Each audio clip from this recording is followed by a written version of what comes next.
Hi everybody, I hope you're doing well. If you haven't subscribed my channel, you can do it right now not to miss these daily analysis. I have updated my chart today, and as you can see, I start with US 100 or Nasdaq.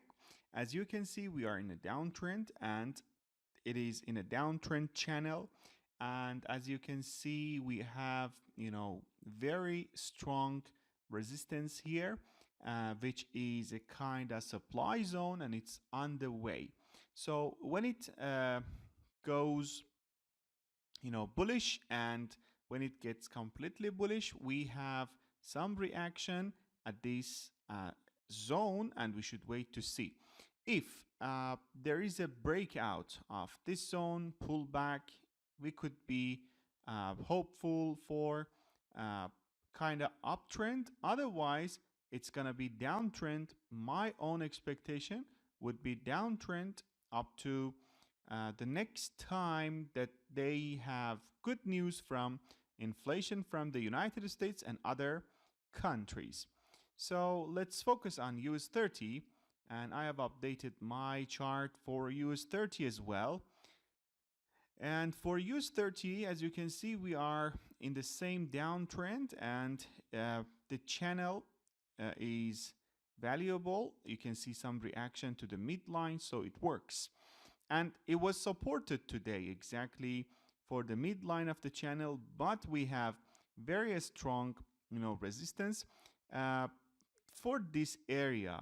If I want to tell you completely and where, it would be 31,500 to 32,000. Okay, so we will have some reaction to this zone, and what I think would be the rest of the trend, which would be bearish, and we could see again 30,000 as the midline of the channel maybe in the following days. But if there is a breakout of this zone pullback, we could be hopeful toward just seeing US30 bullish one more time again.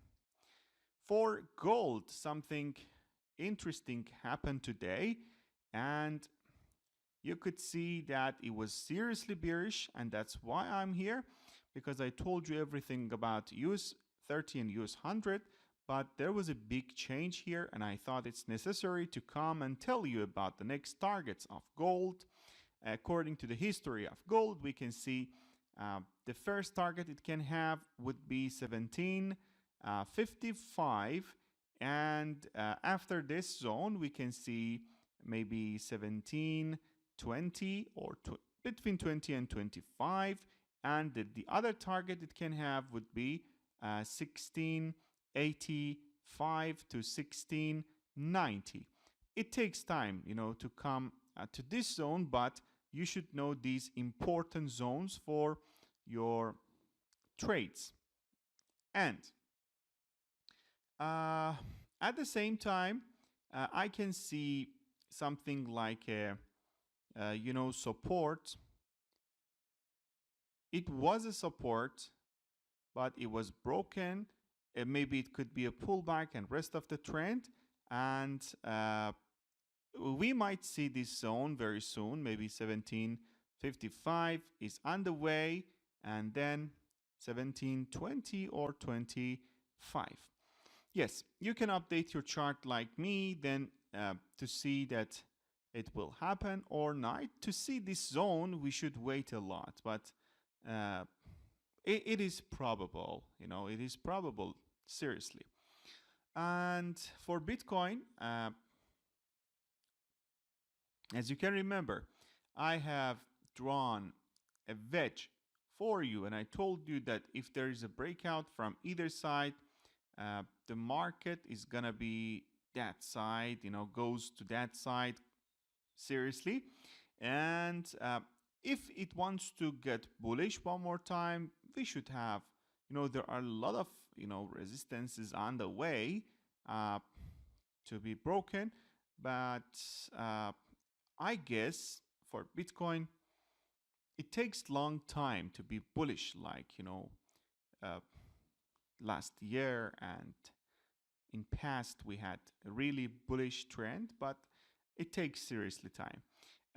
For now, we have reaction to 21,000 maybe, and the next zone it could have support would be 19,000. All right, but if it wants to get bearish completely, we should have a very strong candle here, and we should pass this strong zone between 19,000 to 17,500.